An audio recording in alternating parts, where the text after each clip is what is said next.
versículo de número 1 a seguir, diz assim o texto sagrado. Glória a Deus.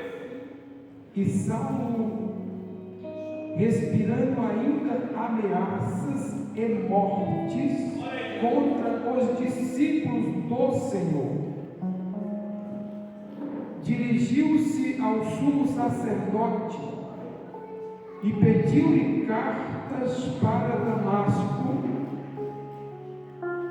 para as sinagogas, a fim de que, se encontrasse alguns daquela seita, quer homem, quer mulheres, os conduzissem presos a Jerusalém.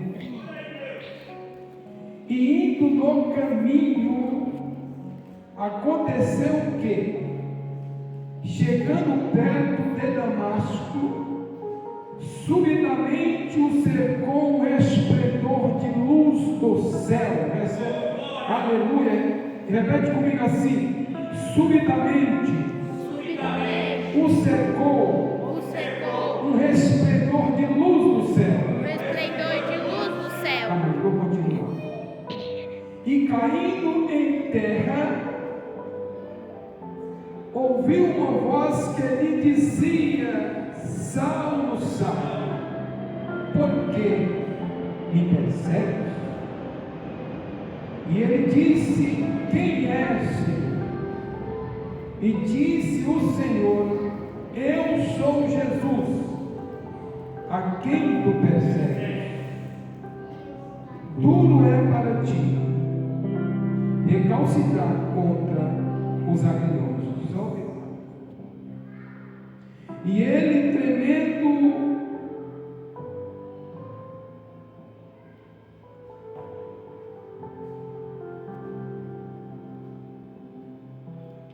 e atônito disse: Senhor, que queres que faça? E disse-lhe o Senhor: levanta-te e entra na cidade, e lá te será dito o que te convém fazer. Agora vamos aos Efésios, capítulo de número 3 e versículo de número 14 ao seguinte. Preste bem atenção para você entender. Versículo 14 aos Efésios, capítulo de número 3. Carta escrita aos Efésios, capítulo de número 3, versículo 14. Por causa disto, me ponho de joelhos perante o Pai de nosso Senhor Jesus Cristo, do qual toda a família nos céus e na terra toma o nome, para que, segundo as riquezas da sua glória, vos conceda que sejais corroborados com poder pelo seu Espírito no homem interior, para que Cristo habite pela fé nos vossos corações, a fim de estares arraigados e fundados em amor. E o versículo de número 21 diz assim: a esse glória na igreja e por Jesus Cristo em todas as gerações, para todos sempre. Amém. Nem podeis tomar os seus assentos, por favor. Fizemos leitura aqui no livro de Atos, como também na carta escrita à igreja de Éfeso. E para nós entendermos aqui esse texto, eu fiz essa leitura aqui no livro de Atos, para a gente saber quem era Saulo e agora quem é Paulo. A Bíblia diz que Paulo, ele era de Damasco, ou de Tarso, desculpa, de Tarso. E Paulo, por sua vez, ele deixa aquela pequena cidade e vai para Jerusalém ainda na sua adolescência para aprender as Escrituras Sagradas. E diz a Bíblia que ele estuda com um dos melhores mestres de toda a história de Israel, cujo nome é Gamaliel. E Paulo, então, por sua vez, ele abandona, ele deixa a cidade pequena para ir a Jerusalém estudar. E ali ele se torna um fariseu, um homem conhecedor de toda a Escritura e zeloso da lei, um homem que defendia com toda a força, irmão Henrique, as leis de Israel. Ele defendia com toda a sua força aquilo que ele havia aprendido. Só que, porém, na própria palavra, no Velho Testamento, onde ele havia estudado, porque ainda não havia o Novo, ele havia estudado sobre Cristo, sobre a vida de Cristo. Porém, Israel não entendia como seria essa vinda de Jesus. Eles achavam que Jesus viria como um grande rei, como um grande homem, que ninguém poderia fazer o mal a ele. Mas, porém, é necessário entender que Deus ele usa o profeta Isaías dizendo que Jesus havia de padecer e ser moído, mas, porém, pelas transgressões do povo.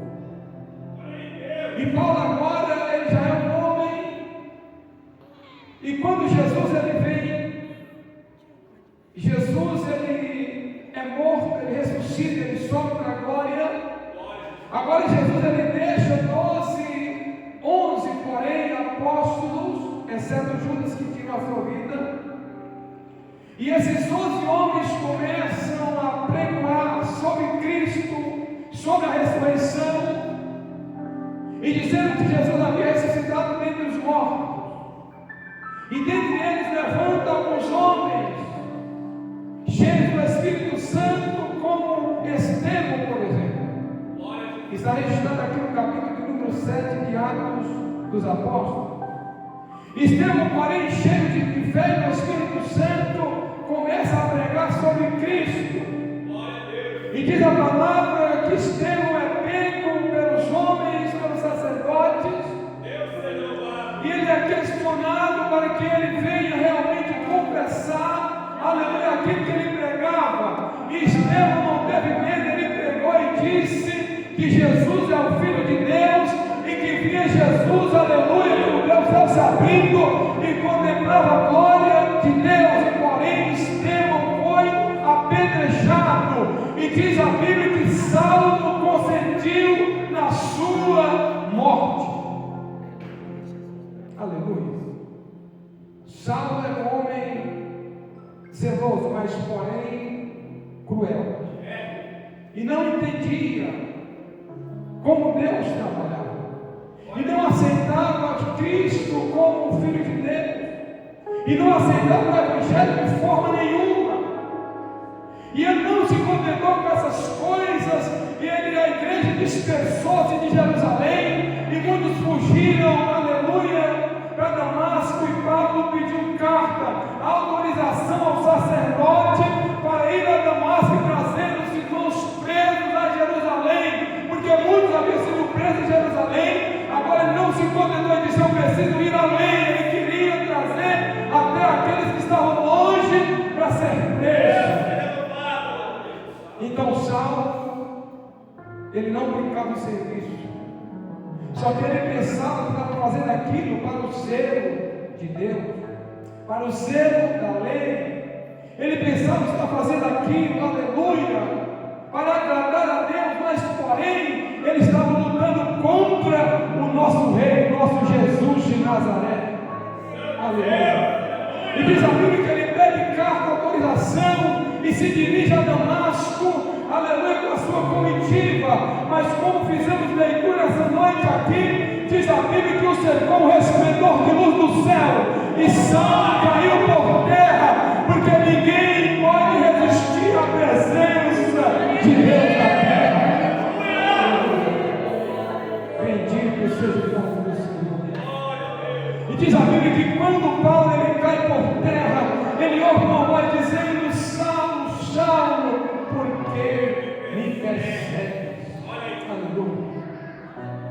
E Saulo, não sabendo quem é, ele pergunta: quem é, Senhor? Aí Jesus diz assim: eu sou Jesus, a quem tu persegues. Aí Jesus olha para Paulo e diz: olha, dura coisa é para ti recalcitrar contra os aguilhões. Se você chutar contra uma faca, contra uma espada, você fura o seu pé. Ele está dizendo: olha, dura coisa para ti recalcitrar contra os aguilhões. Ou seja, ele diz: dura coisa para ti combater contra Deus. Dura coisa para ti combater contra essa palavra. Ele está dizendo: dura coisa para ti combater contra esta igreja. Ele diz: dura coisa para ti combater contra a vontade de Deus. Ou seja, é dura coisa para nós, aleluia, nós combater contra a vontade de Deus na nossa vida. Deus está dizendo: vem, nós estamos dizendo: não, eu vou para lá. Deus está dizendo: vem para minha casa. E nós estamos dizendo: não, eu vou para outro lugar e não vou para a casa de Deus. Ele está dizendo: dura coisa é combater contra a sua vontade.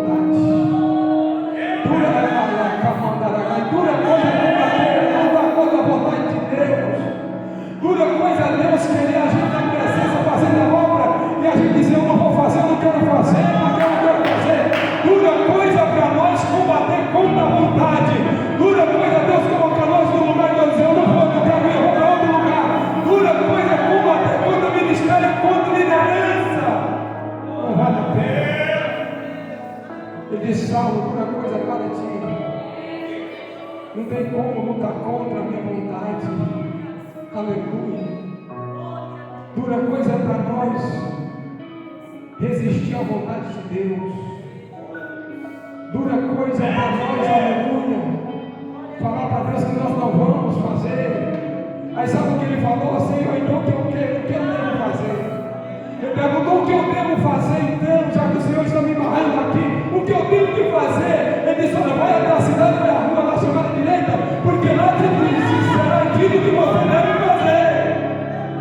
E para Paulo, para Saulo fazer o que Deus queria, era necessário Deus usar um discípulo, aleluia, para ir até ele, por nome Ananias, coloca a mão e diz: amigo, que Paulo ficou cego naquele momento. Por quê? Porque ele lutou contra Deus. Então lutar contra Deus ninguém pode vencer. Quando o diabo lutou contra Deus, segundo Ezequiel pregou, diz a Bíblia que ele foi precipitado dos céus para a terra, para baixo, aleluia. Ele foi tirado da presença de Deus. Por quê? Porque ele tentou lutar contra o Senhor de toda a terra. E diz a Bíblia que Paulo agora ele cai cego. Cego.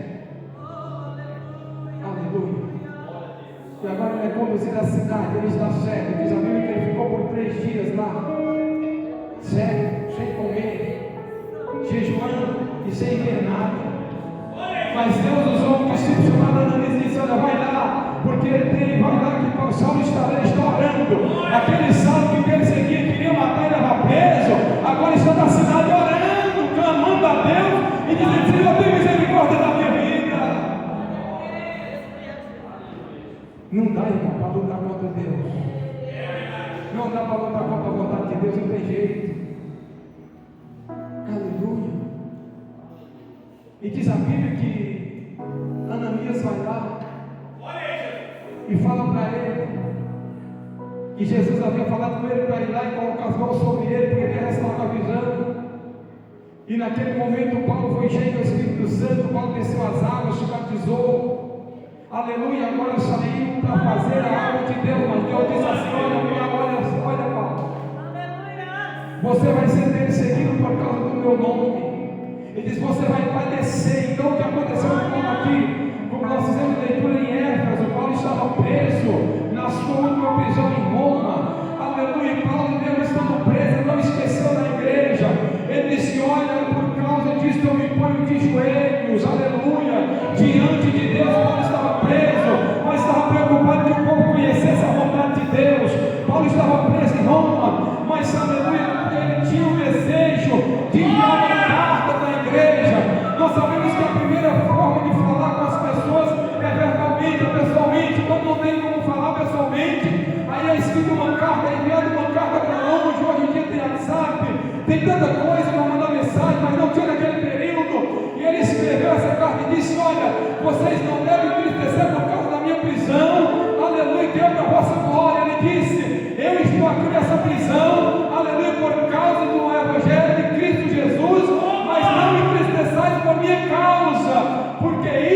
vossa glória. Então nós entendemos aqui que Paulo, primeiro ele prendeu, ele maltratou, e depois Jesus disse: você vai padecer por meu nome. Agora Paulo está preso, ele podia ficar clamando: Senhor, me liberta da prisão, me liberta, eu quero pregar mais, eu quero andar mais, fazer mais viagens. Eu dizia: não, Senhor, eu moro é para a igreja ser liberta, é para o povo conhecer a tua palavra. Eu estou intercedendo pela igreja que eu deixei em Éfeso, eu estou intercedendo por esse povo para que eles possam te servir com alegria, que eles sejam abençoados. Paulo estava preso, mas ele sabia que ele tinha perdido alguém na terra. E a Bíblia diz que tudo que o homem semear, isso também se fará. Quantas pessoas que perseguiam igreja, que perseguiam pessoas, cristãos, e depois foram perseguidas. É como Jesus disse: com a medida que medis, vocês serão medidos também. Aí agora a gente vê Paulo, né, que antes era Saulo. Esse nome é o nome romano que ele recebeu. Ele tem cidadania romana, que acrescentou no seu nome que ele é Saulo. Aleluia. Então Paulo agora, ele está preso sem saber o que vai acontecer exatamente com a sua vida, mas provavelmente a morte ele já tinha uma noção, porque a sua prisão era grave, a acusação era grave. Mas mesmo ele estando ali, ele se preocupou em mandar uma carta para a igreja, dizendo: não se preocupa não, deixa eu aqui, mas vocês devem seguir avante, vocês devem seguir firme. Aleluia. Então a gente sabe que para uma obra dessa forma aberta, o pastor teve dificuldade, também chama Paulo, teve dificuldade para arrumar salão, para pagar aluguel, para arrumar cadeira, arrumar aparelhagem de som, para conseguir trazer as pessoas, arrebanhar as pessoas, aleluia. E alguém olha ali fora e começa a criticar, mas Jesus ele diz: aquele que comigo não ajuda espalha, e quem espalha vai pagar o preço. Aleluia. Então Paulo agora ele entendeu, ele disse: não, por causa disso eu me ponho de joelhos, eu me coloco na presença de Deus. Ele disse: eu intercedo pela igreja, eu choro pela igreja, eu estou dizendo jejum pela igreja. Para mim não tem mais jeito, eu já estou preso, eu vou ser morto, mas a igreja está lá na terra. Aleluia. Ele sabia que a perseguição era grande, mas ele disse: eu me coloco de joelhos na casa da igreja. Aí você vê o pastor vindo lá do monte orando, deixa de trabalhar para ir orar no monte pela igreja. É o que Paulo disse: eu me coloco de joelho para você ver estar aqui hoje. Ele esteve lá no monte orando, clamando, pedindo misericórdia, dizendo: Senhor, abre o caminho, tira o impedimento, traga o teu povo, levanta o teu povo, porque se Deus não tiver impedimento, a gente vem cheio da casa.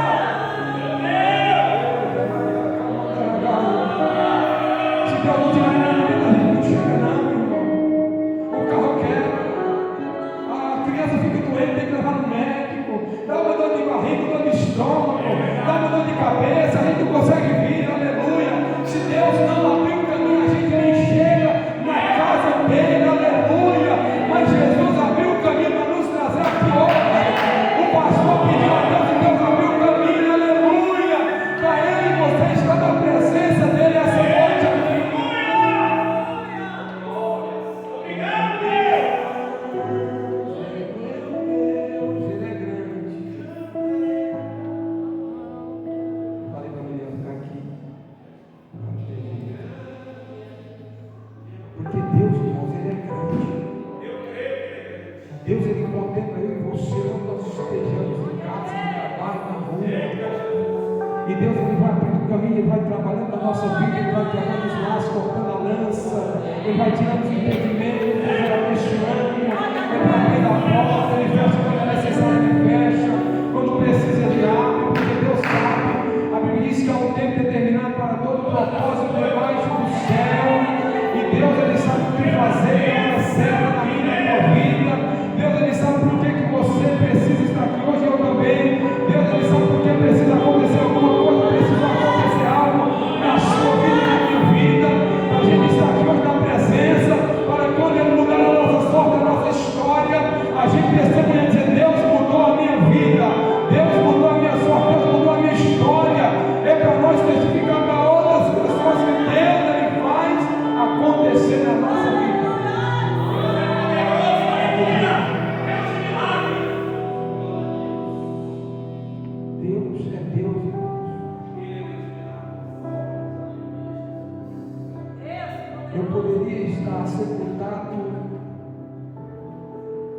há 18 anos, quando a gente foi começar a obra aqui na Rua 100, que eu tomei uma descarga elétrica de 13.800 volts de potência nas costas. Muitos aqui poderiam nem me conhecer. Meu filho que tem 19 tinha 8 meses de idade. Ele não está aqui, o Miguel não veio. Muitas pessoas aqui poderiam nem me conhecer. Né? Mas Deus me viu naquela rede grudada e eu pedi a misericórdia através da minha mente. E eu disse: Senhor, me leva me salva daqui, me tira daqui. E Deus, em ter misericórdia, me tirou daquela rede elétrica. Para quê? Para mim ser alguma coisa aqui na terra, não, é para mostrar que Ele é Deus. Para mostrar que não existe choque elétrico. Não existe choque elétrico, porque Deus amorteceu aquela descarga nas minhas costas. Senão eu teria sido diluído, imediatamente torrado, queimado pela força daquela energia. Mas Deus é que cuida da nossa vida. Se a gente está aqui hoje é porque Deus cuidou de nós. E assim Ele vai cuidar. Vem cá, chama a minha esposa, vem aqui rapidamente. Oh, glória a Jesus. Porque se Deus não cuidar, irmãos, não vai ter jeito. Onde que eu vou dar? Se Deus não cuidar de nós, nem o pão na mesa chega. Mas até aqui nos ajudou o Senhor, como disse Samuel. Até aqui nos ajudou o Senhor. Até aqui Deus nos tem ajudado. Aleluia. Porque Deus, Ele tem plano, Ele tem propósito na sua vida, Ele tem propósito na minha vida. Deus não te chamou à toa em vão, não. Deus não te tirou da tua casa para nada. Deus tirou você da tua casa porque Ele tem um propósito na sua vida. Aleluia. Ele que na hora passada. Quase 9h30, aleluia. Glória a Jesus. Abre o coração.